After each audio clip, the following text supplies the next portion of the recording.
நெஞ்சமெங்கும் நேர்மை கொண்டு ஓட வேண்டும், நேரமெல்லாம் நன்மைக்காக மாற்ற வேண்டும்.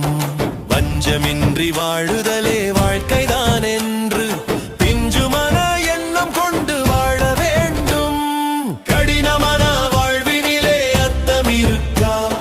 கருணையில்லா உலத்தினிலே அமைதி இருக்கா? பெருமை என்று ஏதுமுண்டோ பெற்ற வாழ்விலே? உருவம் கூட உண்மையில்லா மனித வாழ்விலே.